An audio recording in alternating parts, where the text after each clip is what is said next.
Right, okay everyone. Thanks for making it down here today. Today we're going to deal with something which many people have tried to find out a lot about, which is the Peter Power terror drills. These were 4 terror drills which were concurrent with the explosions, more or less, on July the 7th, 2005. And many people have asked me after reading my book or hearing about it what I saw about it, because I only briefly mentioned what I saw. Some of you may not know there was what they call a triage point on Tavistock Square itself, on the grass of Tavistock Square. And I saw this in the first 60 seconds when I ran down Tavistock Square after fleeing my flight from the bus, which was blown up. So you've got to ask yourself, if I saw this, I saw the bandaged man, I saw a man with a camera, I heard a wailing voice, I looked across the road and I saw a young man in a fluorescent bib. If you take a look at the handout I've made, it shows you on the second point the young man in a fluorescent bib across the road. Now, there were people who were actually trained. They were part of this terror drill which Peter Power says up to 1,000 people were involved. Now, 1,000 people involved, that means there are at least 250 in each location. So we have to ask ourselves, who were these people? Can we identify them? And maybe there were more than 4 actual locations, because there was a lot of radio talk about there being 6 locations. Can I initially? Briefly Yeah. and ask you, because I've heard another complete different version of it. That is to say that this exercise was simply a PowerPoint presentation in a room with a few people with simulated participants, in other words, 1,000 simulated people. Well, that goes against what Peter Power said himself and what I saw that day in Tavistock Square in the aftermath of the 4th explosion. I've got a few pictures of the actual terror drill, because what happened was there was a terror drill earlier at 8:15. A lot of people are unaware of this. They don't know the difference between the terror drill and then the people in the aftermath, the walking wounded. You see, if you look at this picture here, this was the actual terror drill itself. There were people outside at 8:15. You can see the workers. Some people are just, there's some Transport for London people. There's this lady in a bib here. There are these people in this warm protective stuff. None of these people's face is dirty and marked with the soot from the underground. That's one of the things you notice in this picture. There's a chap from the underground there, a lady having a little conversation and a smile with a colleague of some sort. And there are 3 images in this series which were taken at the same location, the same day at 8:15. So that is what I consider to be the terror drill, okay? Unlike that, we have post the actual terror drill, where there are people walking about after the actual explosions have taken place. As you can see, there's a lot of different stuff going on. People have real blood, people have soot and dirt from the underground, and so on and so forth. So that proves there in itself that the difference between the actual terror drills, which were done and dusted by 8:15, 8:20, and then the actual explosions, which many people lost their lives in. I think I've got another picture. This is a walking wounded at the location of Brunswick Square. So if you look at that, there's Brunswick Square in the background. Her face is covered in soot and ash. This is one of the people on the terror drill. Actually, that's later. If you look at this woman, she's walking around wearing one of these coats with a blanket, offering it to someone. and this is Tavistock Square, which was 9:47, an hour later. This chap here is called Tony Calabrese. If you look at him, Tony Calabrese, he is one of the people who was actually on the upper deck of the bus. He leapt off the bus and trying to save himself. His girlfriend, Tanya Calabrese, saw the people drawing the actual safety danger tape, please do not cross tape, across the Tavistock Square from the corner to the square itself. So these people are actual witnesses of the time that the explosion went off and how they were still preparing Tavistock Square as the explosion took place. There they are. That's the guy who was on the floor. His name is Tony, and the woman in front is called Tanya Calabrese. So you want to get a good look at those. There you go. And that's him down on the floor there. They're tending to him. He just leapt over the edge. The roof came up and off, and he just jumped out of there because he didn't know what was going on and he just wanted to save himself. But they're Australian nationals and they went back to Australia safe and sound. So that's another thing which needs to be clarified, what this woman saw, and you can't deny that she didn't see it because she's sitting next to her boyfriend who's down there on the floor. So Daniel, can you just remind us what actually happened on the top deck of the bus? The bus top actually got ripped off. Was it ripped off from the front or the back? The explosion was at the back of the bus. From where I was downstairs, I was standing in the part where baby buggies are normally kept. And what happened was the blast happened, the back of the bus kind of collapsed on top of the three ladies sitting on the back seats, on the back two seats. One of them, I never saw her again. Two of them were on the floor huddled down where I was, and they were about to scream. I don't know what, but nothing came out of their mouth. They were just in total fear and shock. So I departed to the right and I just ran off that bus in about within 10 or 15 seconds. But the blast actually tore the top of the bus off. And that meant that the people at the front were more or less unharmed, but the people at the back were sprawn, their remnants were sprawn all over the Tavistock Square. In fact, the blast was such that it jolted the bus forward about 6 or 7 feet. It acted like a boost because the driver had actually come to a halt, and the bus kind of jerked forward as well. I noticed that when I fell and hit the floor. You can see what happened in the aftermath of the bus here. This was the bus in front, the 205. This chap here is the bus driver looking to see what happened to the bus, because you can just about make out the bus in the background. So if you go like that, you can just about make out the bus in the background there. And then these people start saying, hey, it's time to leave, as you can see. So that was a 205. Let's go back to that. Yeah, pause it there. That's it there. So as you can see, it has no roof.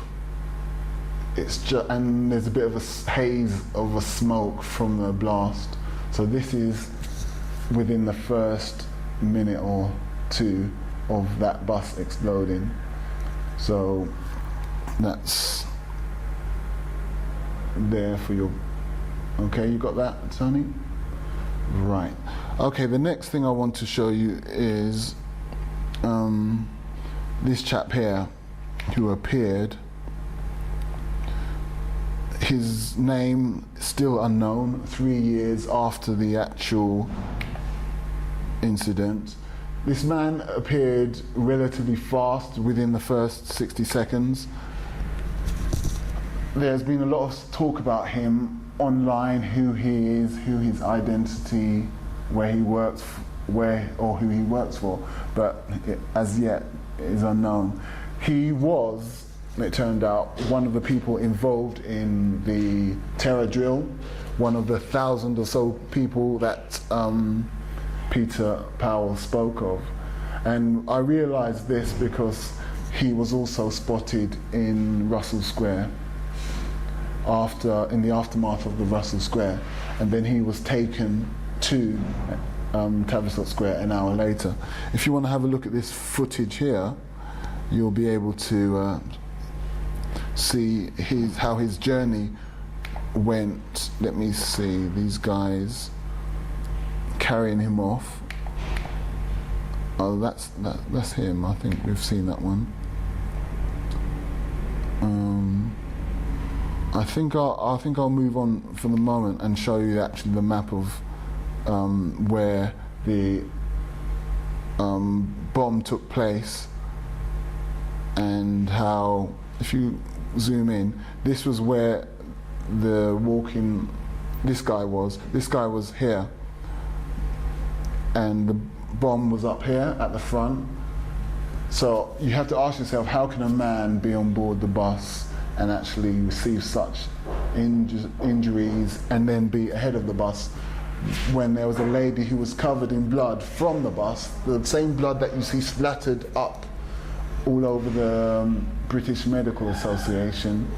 She was behind the bus at the time, so it gives you an indication of the blast's direction and where the people who died were located. This interesting character was located further up here, which is... that's quite an important addition. Can you just explain how you know that person was there just seconds after? Because I heard his voice initially. He was wailing, lying on the pavement, wailing, and as if he'd sustained some kind of injury. And the woman who was covered in blood from the shower of blood which was thrown over her as she walked behind the back of the bus, I was actually helping her at this point and trying to take her to a location further down the Tavistock Square, which was called Linton House, which is around here, not far from that bus stop which I just showed you people scattering from. So it's a place called Linton House, and we passed this interesting guy here at that. Hi there. We passed this guy as we found that, as we tried to get to some kind of form of safety. This is the bus in the aftermath. As you can see, the back is like totally collapsed. Where I was under here, and I was on the floor as well. There were also some people at the back who were actually crushed. One of them was an Australian woman. Her neck, she sustained neck injuries from how she had been forced down. The roof of the bus above her had actually crushed her to a certain extent, but she was okay. She survived after a few months in hospital. This here is the view from Russell Square. To actually what's going on? To actually move from Russell Square, you'd have to come out of here and walk down there, and that is where the actual terror drills were. That is a place called Brunswick Place. Yeah, the place called Brunswick Place, and that is where the real terror drill from the morning at 8:15 was carried out, and then the later one, you see the people with faces covered in ash and soot from the real explosion eventually turned up about an hour later. Okay, now this is some footage of the bomb's aftermath. This committee, all three surgeons went out. This committee, all three surgeons went out outside the gate. This committee, all three surgeons went out. This committee, all three surgeons. This is one of the guys from the BMA. Outside the gate and saw this absolute carnage.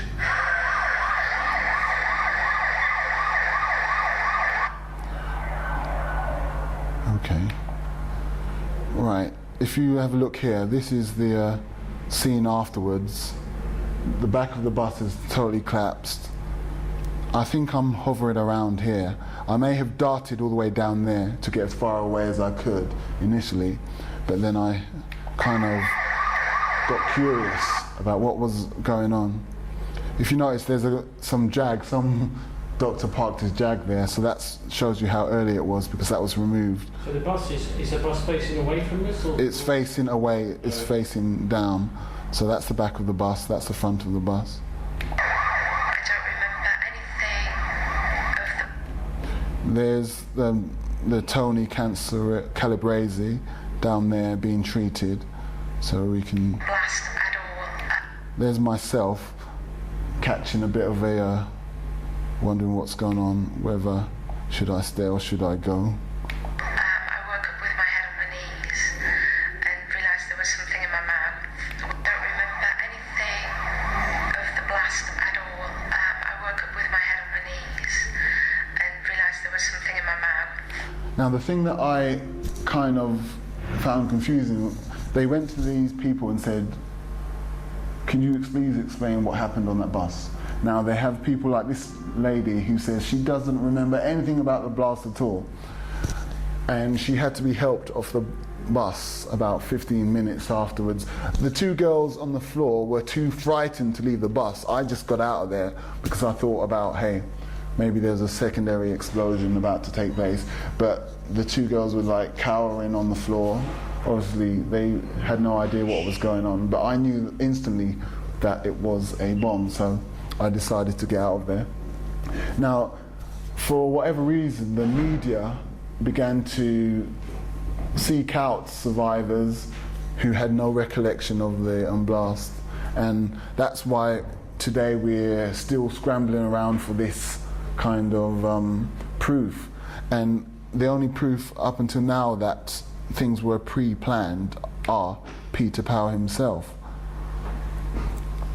So what I'll do is I'll go on to something to do with Peter Power, but first I'll show something to do with let me see this guy.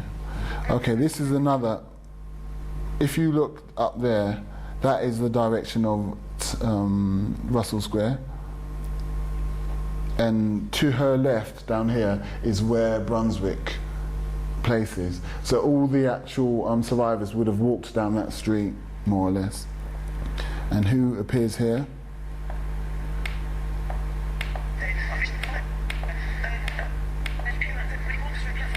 Okay.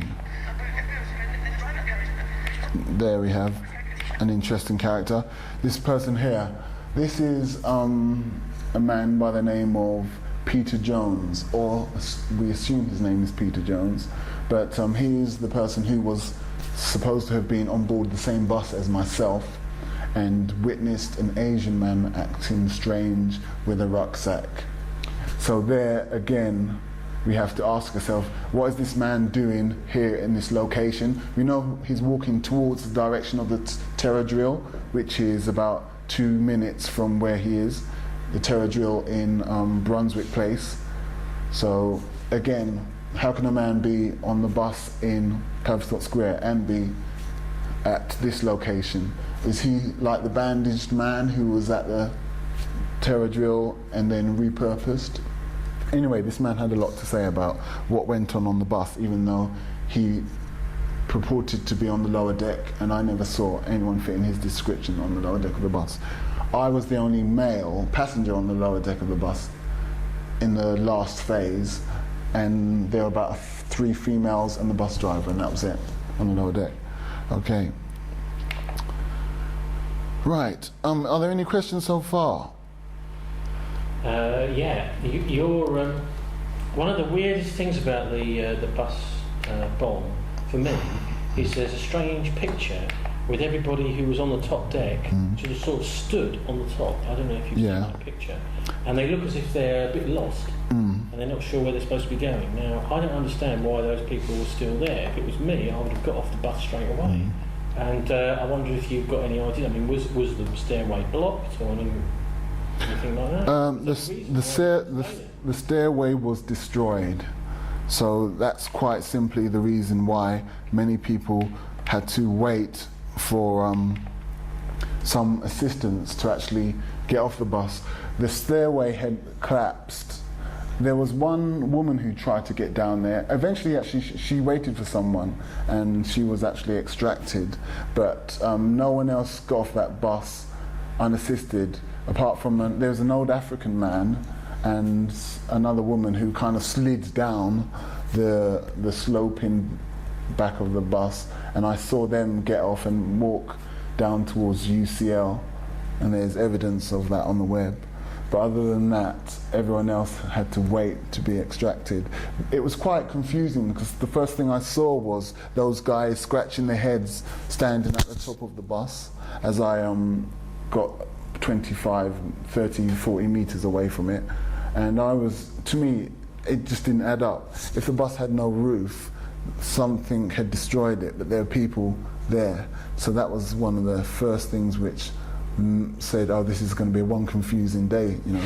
So I hope that answers your question to a certain extent. I also had another question someone asked me, which was the British Medical Association had some blood all over its kind of emblem, its logo, and this must have been some kind of occult symbology or something, somebody said, and they must have deliberately done that. I said no, the blast actually tore people and flung limbs and parts hither and thither, and I'm not surprised when I saw the amount of blood on the actual British Medical Association itself, because I saw people walking down, their coat was showered in blood. They had just been walking past, you know. They had blood all over their coat from head to toe. So if blood is going to be showered, there's no reason to expect that parts wouldn't be flung far and wide. So, yeah. Did you see the guy on the bus who they claimed the suicide bomber? No, there's no evidence of any Asian person on the bus and on the lower deck of the bus. He probably would have blown himself to pieces anyway, so how would you know? I mean, so they this say. is an important thing, because you're on the lower deck, Yeah. right? You're not necessarily going to know if there's an Asian guy upstairs. I boarded that bus at Euston. I was about the fourth person to board it. I pushed in, okay? It was hectic out there, and I just wanted to get to work. So I actually stood there, and I asked the bus driver a question. I said, does this bus go to Angel? And then he said, no. And then I looked at him because I tried to get on the previous bus, and the African driver, the same African driver I showed you in that picture, told me you have to get the 30 from over there. So that made me doubt what the number 30 bus driver was saying, because this guy here had told me to get the next bus, and I got the next bus. Anyway, so for that reason I stood downstairs and waited for people to go past me, and they were all asking questions. They were as lost as me and saying, does this bus go here? Does this bus go King's Cross? Does this bus go everywhere? And then no one fit in the description of that guy. I think his name's Hasib Hussein. He's some big hefty guy with a big massive rucksack. Now, I was standing there, people were brushing past me. I never saw no big hench guy with a rucksack go past me. That's it. Now, people might like to speculate that he was already on board the bus from a previous bus stop. I mean, that's something which someone has tried to suggest. I actually saw an individual with a light grey top and a dark grey two-tone rucksack, brown hair, who was sitting upstairs. He had a rucksack. Then he came downstairs. I'm standing downstairs. I'm saying, why is the guy sitting upstairs, then sitting downstairs? To me, I came to the conclusion that he must have been the bomber. He must have planted something upstairs, then sat downstairs. And obviously he got off in the minute before the bomb went off when the bus driver opened the doors for no apparent reason when there was no bus stop. Well, he sounds like an interesting chap, so I don't know if you can just give us as full a description as you can of what he was doing? He was a European male in his mid-20s, brown, mousy hair. I remember his kind of shower-proof top. It was light grey, and the two-tone rucksack. And that's all I really remember of him. He did look at me hesitantly a couple of times, and I looked back at him. I thought he was just another lost kind of person. I thought that's the reason he was looking at me. And he got off. He was actually the very last person to get off that bus before the driver shut the door, and then the bomb went off 60 seconds or so later. See, now, many people might speculate that how come you can remember so much about this? Most people, when they're on the bus, if you were to tell them who went upstairs, who went downstairs, they would remember nothing.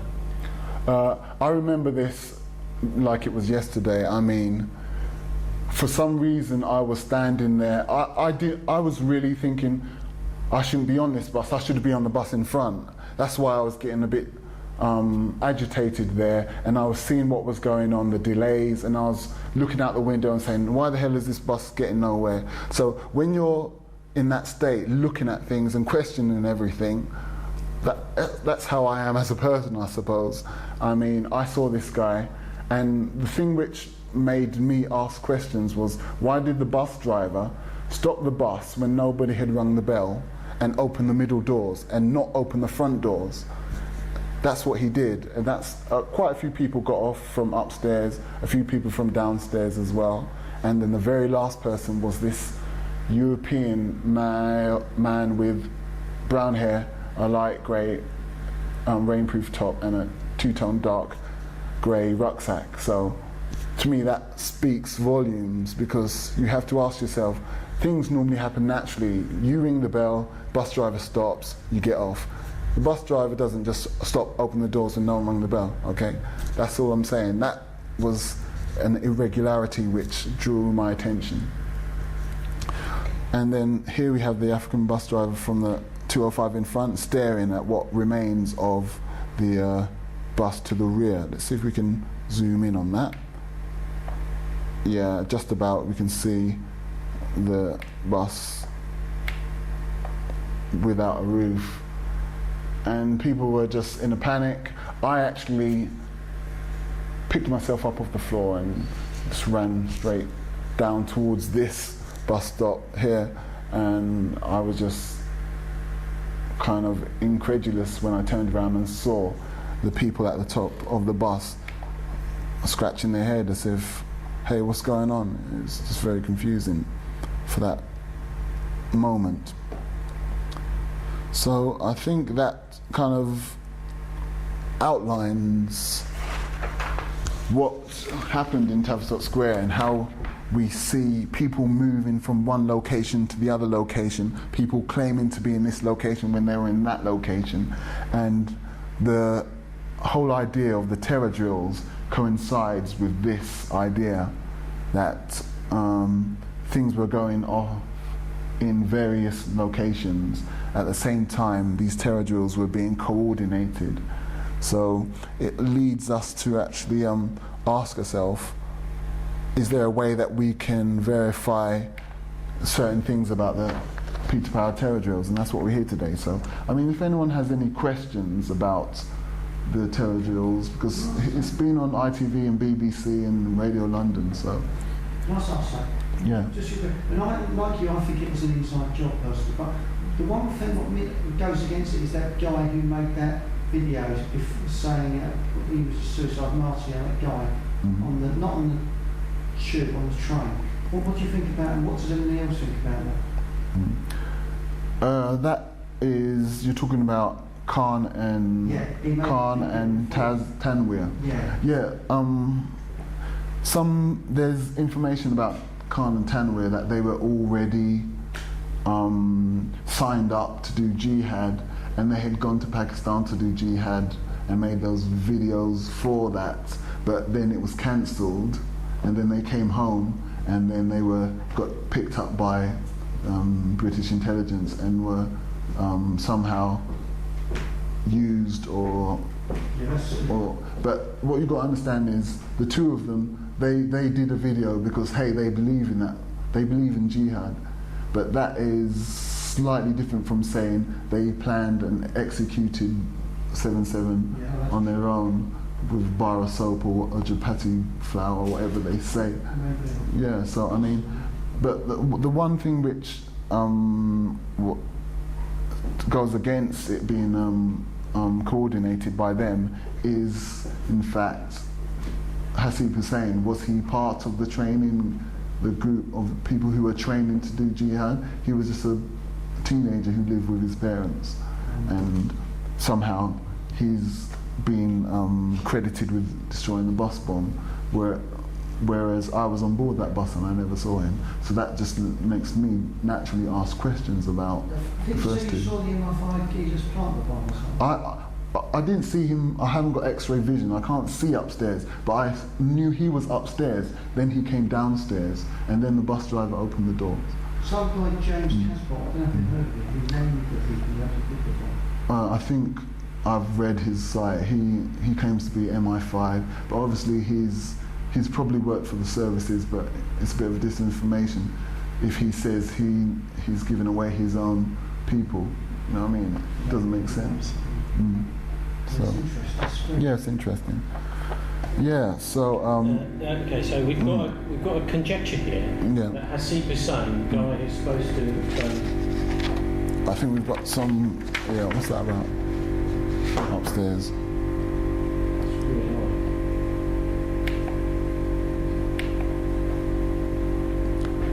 Let me see. I'll also try and. I'll tell you what. Let's just go for it anyway. Look, we've got this guy Hasib Hussein who's supposed to have blown this bomb up. If he wasn't on the bus, what do you think may have happened to him? Because obviously his parents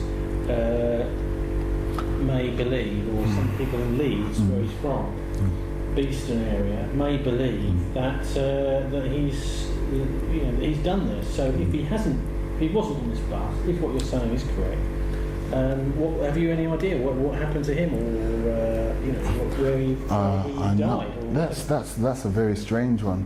I mean, you've got to understand that terror is quite a big business for some people. So they have ways of disposing of people pretty. Who knows what happened to him that day? But he turned up in the morgue in Old Street in the city of London with all the rest of the people, and there is indications that certain people died in certain locations and were moved to other locations. So I mean, if they're keeping all the bodies in the same area, it's quite simple and a straightforward process for that. And I don't know, do you have any idea of the condition of his body? No, because you see, these are really crucial facts. I mean, maybe the family do, maybe the family have seen the body. That is another piece of evidence that we've really not seen. Is that obviously if the guy's a suicide bomber, there's not going to be a lot left of his body. It's going to be putting back together body parts, really, into a body bag and into a coffin, for the funeral. So this is another aspect of it I'm curious about, is how much is actually known to your knowledge about whether families got these bodies back intact. That's true. There is some footage which I don't think people have focused on enough. There's a picture of Tanweer and Khan outside the Leeds train station. Let me see if I can pick it up. Luton, you mean? Tanweer and Khan outside the Leeds train station. Let me see if I can pick it up. Luton, you mean? Luton, yeah. See if I can get it. If you examine it closely, you'll notice something. Okay, let's see.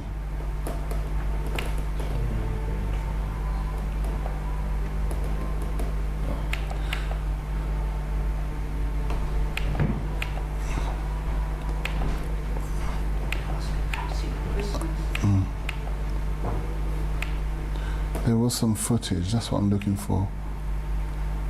Actually, maybe you can just describe the footage. And Yeah. if we can find it, we'll Yeah. stick it in. Okay, what happened was Tanweer and Khan are already at the train station. Now they're waiting for Jermaine Lindsay. Now as soon as Jermaine Lindsay shows up, watch what Tanweer does. Tanweer puts his left hand in his pocket and makes a phone call to someone. But you can just about spot it. So this gives me the impression that they had handlers, because as soon as Lindsay shows up, he contacts someone and say Lindsay has shown up. So I mean, that shows you that they could have been a fifth man. Some people. They may have been phoning Hasib Hussain and say, "Where are you?" You know. They may have been, but Hasib Hussain, was he on the same train as them? He was supposed to be with them, wasn't he? He was supposed to be, but I mean, when someone is calling to confirm like that, the way he did it, it was Tanweer was actually the leader. People think Khan is the leader.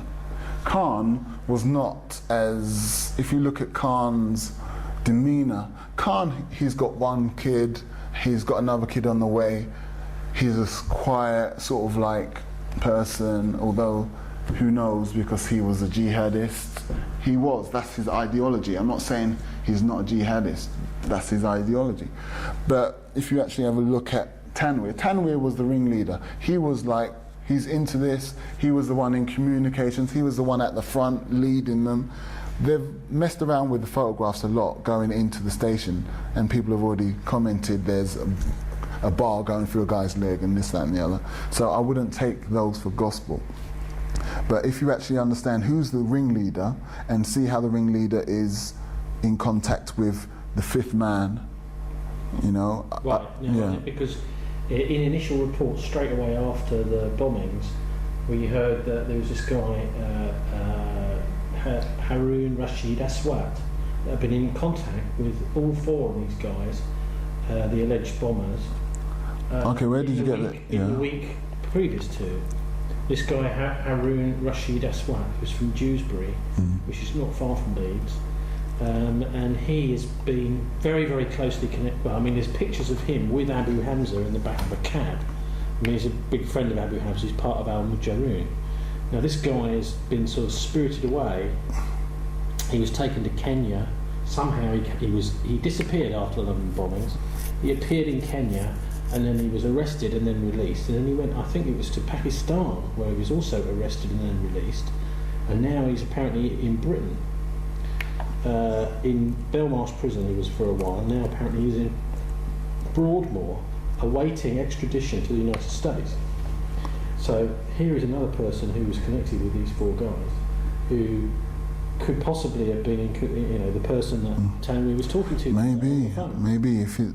Yes, this mysterious fifth person is someone who there had to be. To me, I believe they had handlers. That could have been at least someone maybe within the security apparatus, because there's been a lot of talk about they may have been led or said we're on a part of a terror drill themselves, you know? Who knows? So we never came across that footage, but if you have a look at that footage when the two of them are waiting for Lindsay to show up, and watch how Tanweer behaves. Right, so is this CCTV footage which is a bit jerky because it's not continuous, or is it proper film? I think it's CCTV actually. Okay, so is it quite jerky film? You can make out what you need. So I mean, as long as you can make out what as long as you understood, that's what it's all about. Whether you're saying something or. All right. Is there anything else? Peter Power himself, his radio interviews and ITV interviews are quite legendary. He did everything in his power to actually spread the fact around that he just happened to be carrying out these drills. So. Does anyone think there's a way of, I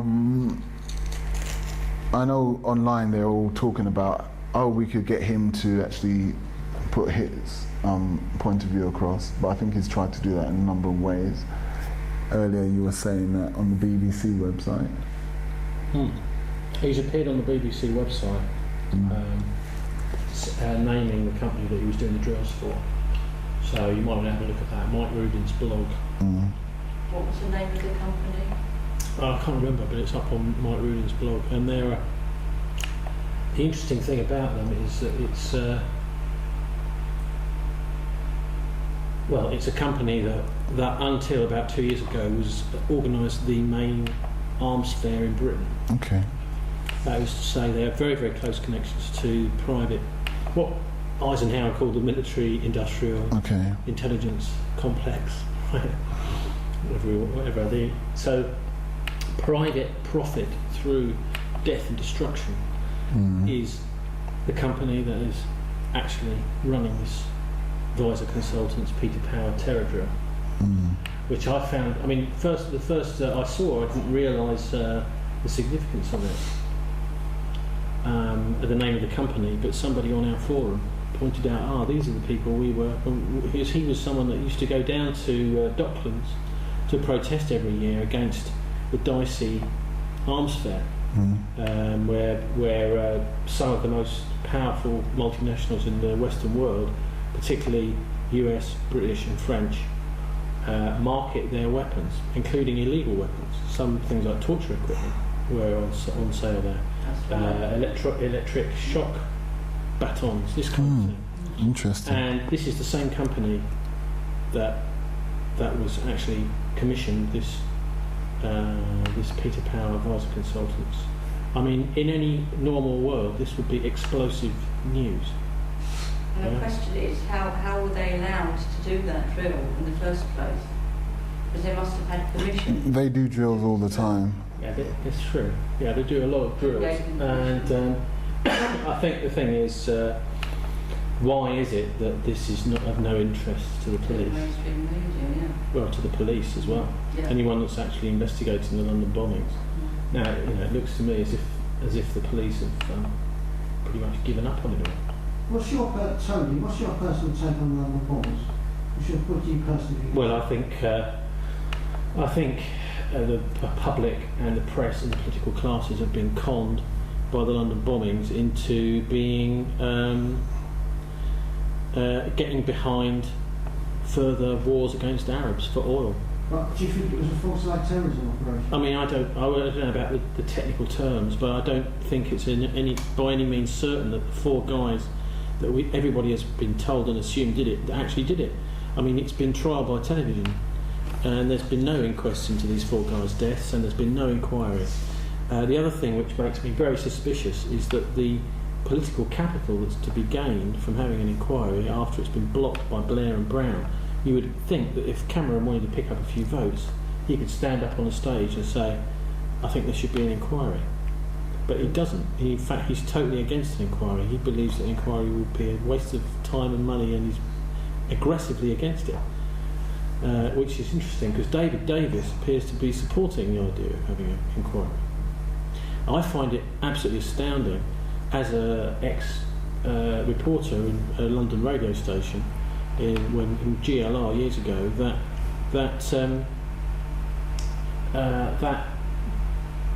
the British establishment, that is to say that even the police are prepared to accept events as told to them by the chief commissioner of the Metropolitan Police on television. That is, to them, is enough evidence to say what happened that day. Not only that, but the mainstream media are willing to change their story in line to the story that the police changed. Because originally, the police were saying that forensic evidence said that the material used for the bombs was military-grade C4, and that they changed their story later. And this was backed up by the French police as well. And I believe, and I've put on the record many times now, that if there is no inquiry, this will happen again. We will have further bomb attacks in London.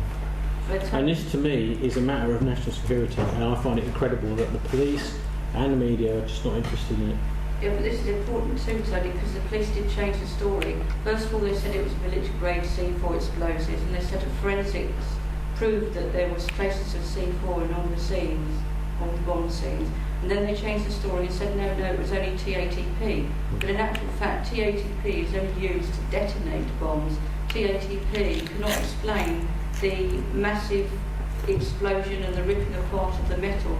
TATP can only detonate. It's not a proper explosive. So they changed their story. Yeah. Why did they change their story? Nafiz Ahmed in his book suggests that it could be that they don't want people to join the dots together, and it's something to do with weapons grade C4 that has come from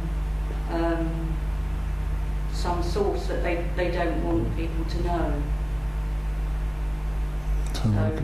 And the mainstream media were quite happy to change their story without asking questions of the police, saying, well, hang on a minute, you told us that the forensics said it was C4, now you're saying it's only TATP. Yeah.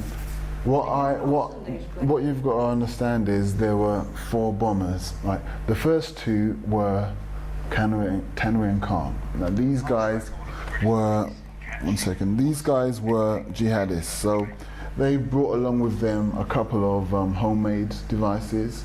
Okay, and they sat on board the trains. One of them was to Edge Railroad, the other was to wherever, and 5 or 6 people died. Okay, this was a homemade. Now, on the underground in the Russell Square explosion, about 26, 27 people died. On the bus, about more than a dozen people died. So you can see that there was a combination. 2 of them were just homemade, 2 of them were weapons grade. Now the ones that are weapons grade, we have to ask ourselves, were these guys, did they know what they were doing? Because okay, you think to yourself that the first 2, they flew out to Pakistan, maybe who knows what they did out there, maybe they was just at some wedding, but hey, they made some video saying that they were ready to go, ready to die, okay? So we can't argue with that, okay? So you have to ask yourself, there's a combination here. There is weapons grade, then there is homemade. The 2 guys who were the jihadists, they had the homemade. The 2 guys, maybe there weren't 2 other guys, they were just bombs which were weapons grade, which were planted. That's really what I suspect. Okay, Daniel, we're really getting somewhere here because we're comparing notes and different bits of evidence. But I can tell you, when I worked for the Avon Fire Brigade, I worked on exercises. And what we used to do, we used to simulate things very often. You'd sit in front of a camera and you pretend to be somebody. You pretend to be someone whose house was on fire. Right? You'd pretend to be, say for example, the chief fire officer who's in charge of an incident. You would then maybe pretend to be the chief fire officer back at headquarters, who's saying, "What's going on here? We'll send another fire engine." You might then pretend to be somebody who's actually on the ground. You know, you've got the right hat on or whatever, and you're in front of a camera. Now that's how they conduct exercises. And I think it's quite feasible that Tanweer's video was just part of a terrorist exercise. Having actually seen, and myself, been in front of cameras pretending to be somebody for a fire training exercise. So he might have actually just been making the video thinking he was just acting the part. I think it's quite feasible. To me, I think that is not really. I've seen these exercises run, and if he is helping MI5 or whatever, if he thinks he's helping MI5, then and he's friendly with all these people, then it's perfectly feasible that he would be persuaded to sit down and say, right now, pretend you're a terrorist as part of the drill. And off he goes. Oh, yeah, we're going to do something. Right. I think you're trying to excuse. Maybe, right? But it's another possibility. And also, he doesn't actually say anything in that video about doing an attack like the London bombs. He's talking about jihad as a struggle, and he doesn't make any kind of specific confession, if you want, about the London bombing. I read somewhere about some Zoom paper, there's a report about 3 birds that have been shot secretly in Canary Wharf in East London. I don't know where I read it, so. Oh yeah, that's been mentioned on one of those, What we managed was to find it is the Row of D, not 7 DVD, what's it called? Yeah, it was a New Zealand press and one other as well.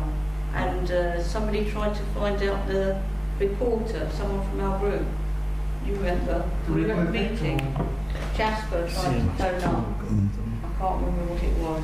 Well, I've got about another 8 minutes on here. I don't know how much what you're going to do. Jack. Let's have a It'd be look. nice to have some sort of thing at the end, which is Well, rounding it up and basically, saying, Yeah. giving the book The a plug. reporter Yeah. who made that Okay. report, which would be very crucial to the whole thing. Is we need We're to find highlighted that on the right at the back in this image from Luton Station on the 7th of July, appeared in a video released by the Arabic TV station Al Jazeera, attempting to justify the atrocity and threatening further violence. What you have witnessed now is only the beginning of a string of attacks that will continue and become stronger until you pull your forces out of Afghanistan and Iraq, and until you stop your financial and military support to America and Israel. His statement, blaming the British public for the terror attacks because of their support for Western governments and Israel using force in Islamic countries, has been intercut with images of bomb testing and a map of London, and comments from I think Ayman that's a bit- al-Zawahiri, regarded as a leading figure in I think that's just BBC job basically. He did actually. I believe that he believed what he was saying in that video. So I'm not gonna deny there are people who feel that jihadism is something which they have to do and they commit to. But whether it's right or wrong, I'm not saying whether it's right or wrong. That's how people feel. I'm a man who is a Christian, and I know that some people find it absurd as well to believe that there's a Christ figure and thing like that, but that's how it goes. So I'm not going to be judgmental on that count. But I do actually think what you said about maybe that video was a test. No, I just believe he was.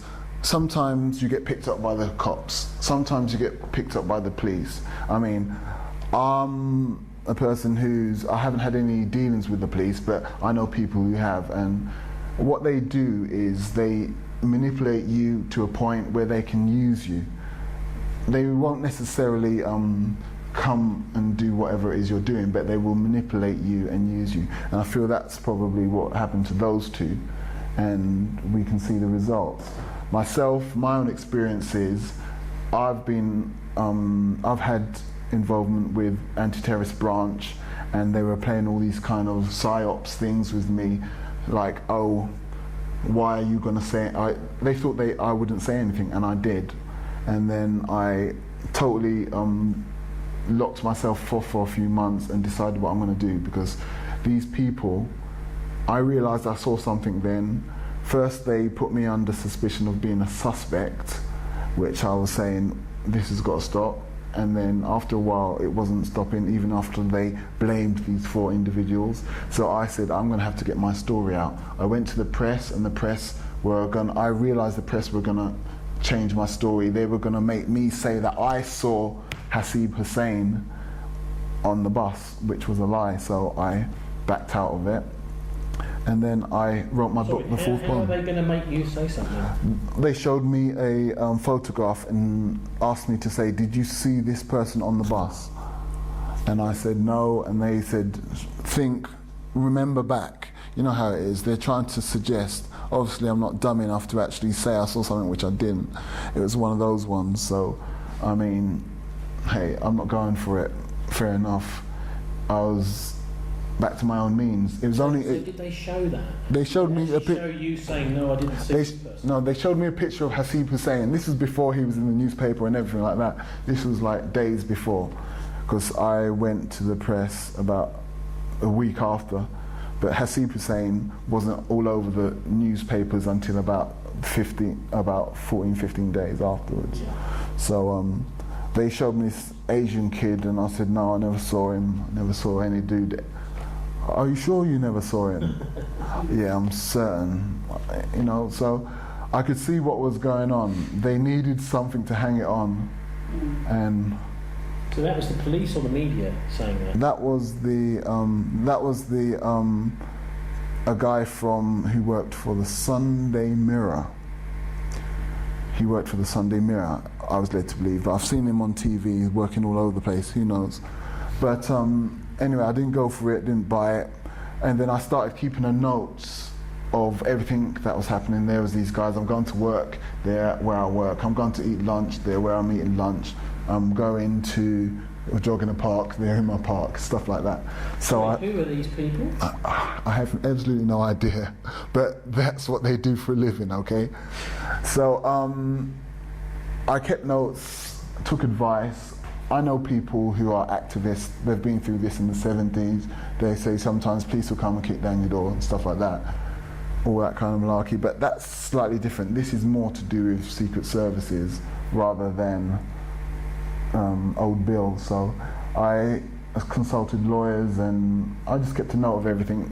Those notes in the end became a book, because it was all about 7 months and they still hadn't asked me for a proper police statement. There's just all these dudes all over my case and I wasn't really too enamoured with that. So. Did anybody from the intelligence services contact you since the book's been published? All over the place, yeah.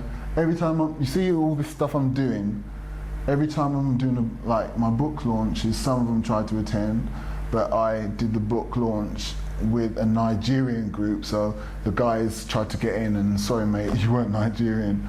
So obviously they do try and attend and stuff like that, but they told you about the books, so they're friendly. I'm not really concerned. I mean, no one's threatened anything, it's just a book. In a sense, the book is what I've exercised my right to freedom of speech. Whether you want to say that my book is a fabrication, some people try to say that to me on my blog, and I know that these people are just angry about the book being available to the public. So the fourth bomb was launched in July the following year, and it's just been something which people are beginning to understand that we are being lied to.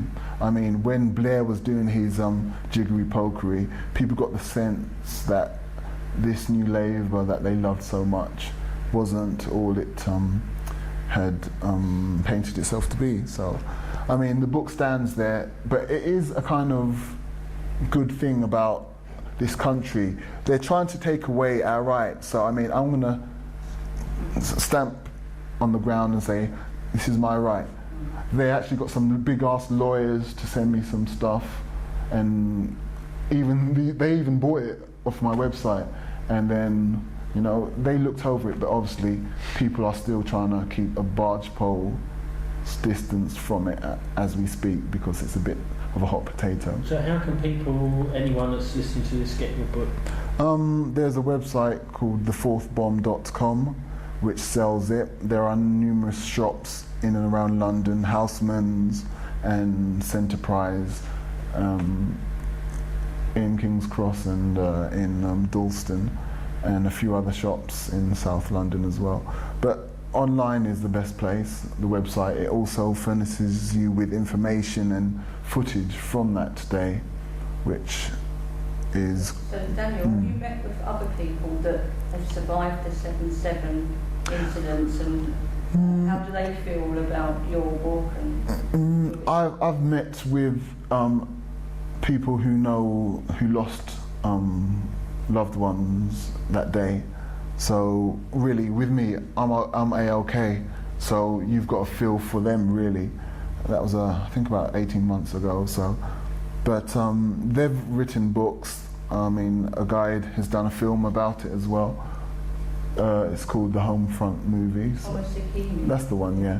So people have actually created something out of this as a reminder that 7/7 happened on the streets of London, and it's something we've got to get to grips with, because our society is supposed to be the centre of democracy and things like that. So it's quite an eye-opener when you actually understand that. Do you get the sense that they're concerned that 7/7 is used to clamp down on our civil liberties? That's the general idea I'm getting. They're preparing London and society in general for what's to come. That's why people are getting in an awful kind of tears about 2012, because they think whatever it is they're preparing, that is going to be the point which it is cast upon us. So